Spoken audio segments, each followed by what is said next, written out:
Hi, I'm Dr. Emily Carter. A few months ago, a 46-year-old patient came into my clinic. Successful, busy, intelligent. She looked at me and said, "Doctor, I don't understand what's happening to me. I'm exhausted. I wake up at 3 a.m., I crave something sweet every afternoon, my stomach feels heavier than it used to, and my labs are normal." I asked her a simple question. "How much sugar do you eat in a typical day?" She paused. "Well, I don't eat that much sugar. I don't eat candy, just coffee in the morning, maybe a yogurt, some bread, maybe a snack in the afternoon, nothing extreme." And that's when I told her something that surprised her. After 40, sugar doesn't behave in your body the same way it did at 25. Today, I want to walk you step by step through what really happens if you remove sugar completely for 14 days. Not reduce it, not eat less, remove it. And I want to be very clear. This is not about extremes. This is not about punishment. And this is not about weight loss trends. This is about understanding what your body is trying to tell you. If you're over 40, your metabolism, your hormones, your liver, your nervous system, they respond differently than they did 20 years ago. And when sugar becomes a daily habit, even in small amounts, it quietly changes the way your body regulates energy, inflammation, sleep, and even mood. Let's start with something important. Why does sugar feel so hard to quit in the first place? Many people believe sugar cravings are about lack of discipline. They're not. They're biological. When you eat sugar, your blood glucose rises quickly. Your pancreas releases insulin to move that glucose into your cells. But here's what often happens after 40. The insulin response becomes less efficient. Your cells don't respond as smoothly as they used to. This is called reduced insulin sensitivity. So your body produces more insulin, and that stronger insulin spike often causes your blood sugar to drop more sharply afterward. When that drop happens, your brain interprets it as an emergency. And what does the brain ask for? More sugar. It's not weakness, it's a loop. And the longer this loop continues, the more your nervous system becomes conditioned to expect quick hits of glucose for energy. This is why many people feel tired mid-morning, sleepy after lunch, irritable in the late afternoon, craving sweets at night. Now imagine breaking that loop completely. What happens during the first 3 days? Let's be honest. The first 3 days can feel uncomfortable. And I tell this to my patients in advance, so they're not surprised. When you remove sugar entirely, your body suddenly loses its fastest source of fuel. Your brain, which is used to quick glucose spikes, has to adapt. During these first 72 hours, some people experience headaches, fatigue, irritability, brain fog, stronger cravings than usual. This doesn't mean something is wrong. It means your body is recalibrating. Your insulin levels begin to stabilize. Your nervous system begins adjusting to more steady energy sources. Your liver starts shifting how it releases stored glucose. And something very interesting begins happening beneath the surface. Your body starts preparing to use fat more efficiently. But this transition isn't instant. It's metabolic adaptation. And adaptation takes a few days. By day 3, many people tell me, the cravings are still there, but not as loud. That's the first sign the cycle is breaking. Around day 4, something begins to change. Not dramatically, not overnight, but subtly. This is usually when patients tell me, "I still think about sugar, but I don't feel controlled by it anymore." Here's what's happening internally. Your insulin levels, which may have been spiking multiple times a day for years, begin to stabilize. When insulin is constantly elevated, your body stays in storage mode. It stores energy. It stores fat. It holds onto water. It suppresses fat burning. After several sugar-free days, insulin has fewer reasons to spike. That allows another hormone to work more efficiently, glucagon. Glucagon helps release stored energy. This is when your body begins shifting from being a sugar burner to being more metabolically flexible. Metabolic flexibility is something we rarely talk about, but it becomes incredibly important after 40. When you were younger, your body could switch between fuels easily. After 40, that flexibility often declines, especially with frequent sugar intake. By day 5 or 6, many people report more stable energy, less dramatic afternoon crashes, slightly improved mental clarity, less bloating. And one more interesting shift begins here. Your body starts reducing fluid retention. Sugar, especially combined with refined carbohydrates, increases glycogen storage. Glycogen holds water. When sugar intake drops, stored glycogen decreases, and with it, water retention. This is why during the first week, people often notice their rings feel looser, their abdomen feels less tight, their face looks slightly less puffy.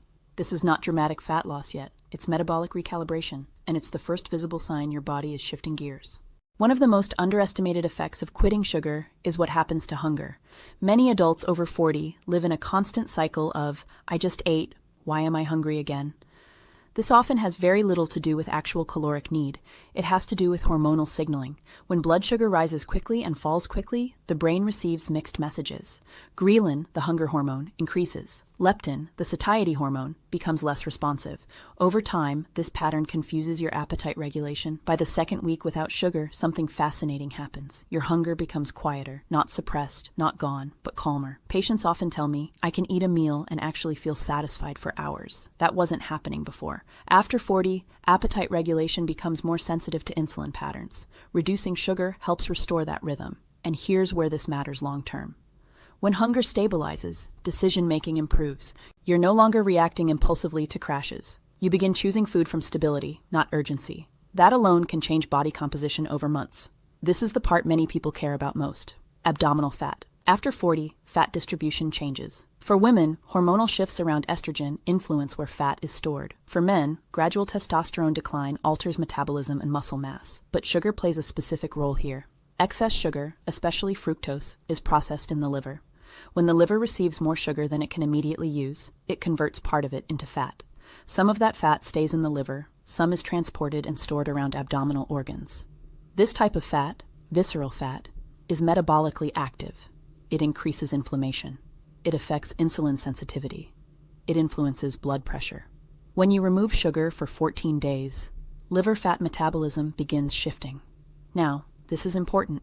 2 weeks will not completely eliminate visceral fat, but it begins the process, and the early sign isn't necessarily weight loss. It's reduced abdominal pressure, less heaviness after meals, less evening bloating, less sense of internal tightness. That internal pressure many people describe, often metabolic, not just aesthetic. After 40, low-grade inflammation becomes more common. Not dramatic swelling, not severe pain, but subtle inflammation that affects joints, energy, brain clarity, sleep quality. Sugar contributes to this in several ways. Frequent glucose spikes increase oxidative stress. Advanced glycation end products, which form when sugar binds to proteins, can accumulate over time. This process affects tissues gradually. It's not immediate, it's cumulative. By the second week without sugar, some people report less joint stiffness in the morning, fewer headaches, less digestive discomfort, slightly improved sleep. This is not because sugar is poison. It's because your body now has fewer inflammatory triggers to manage. When the inflammatory load decreases even slightly, the nervous system calms. And when the nervous system calms, sleep begins to stabilize. Which brings us to something I see constantly in my clinic: 3 a.m. waking. We'll talk about that next. This is one of the most common complaints I hear from patients over 40. I fall asleep fine, but I wake up at 3 a.m. and then my mind starts racing. Many people assume this is purely psychological. Sometimes it is, but very often it's metabolic. Here's what can happen. If your blood sugar drops too low during the night, especially after years of fluctuating glucose patterns, your body interprets that drop as stress. When the brain senses low glucose, it activates a protective mechanism. It releases cortisol. It releases adrenaline. Those hormones wake you up. Not because something is wrong emotionally, but because your body is trying to stabilize your blood sugar. If you regularly consume sugar during the day, especially in the evening, you increase the likelihood of unstable overnight glucose regulation. During the first week without sugar, sleep can feel strange. Some people sleep deeper, others experience temporary restlessness. But by the second week, something often shifts. Without repeated insulin spikes, nighttime glucose becomes more stable. Cortisol patterns begin regulating more smoothly, and many patients report, I still wake up, but I fall back asleep quickly. Or, I slept through the night for the first time in months. It's not magic. It's metabolic stability influencing hormonal rhythm. After 40, cortisol regulation becomes more sensitive to diet. And sugar plays a bigger role than most people realize. Let's talk about something deeper: mood. After 40, emotional resilience can feel different. Not weaker, but more reactive. Many people notice irritability, lower frustration, tolerance, mood swings, afternoon anxiety, and they assume it's purely stress. But glucose variability directly affects neurotransmitters. When blood sugar rises and falls rapidly, dopamine and serotonin patterns fluctuate. Over time, this creates emotional instability.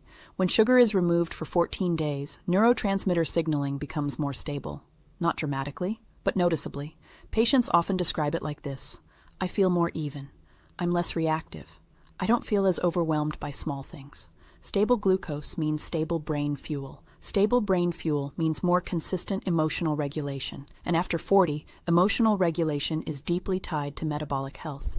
This is especially important for people navigating career stress, aging parents, hormonal transitions, relationship tension. When blood sugar is chaotic, everything feels harder. When it stabilizes, coping improves. Now we need to talk about the liver more directly. The liver is a silent organ. It doesn't complain loudly, it adapts quietly.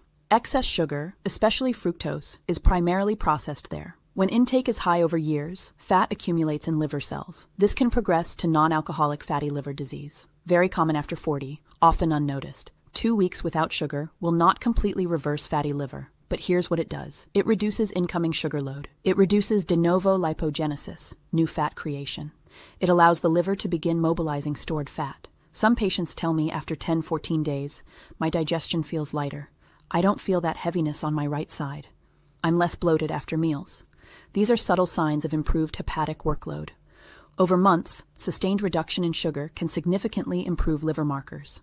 But the first 14 days begin the reset.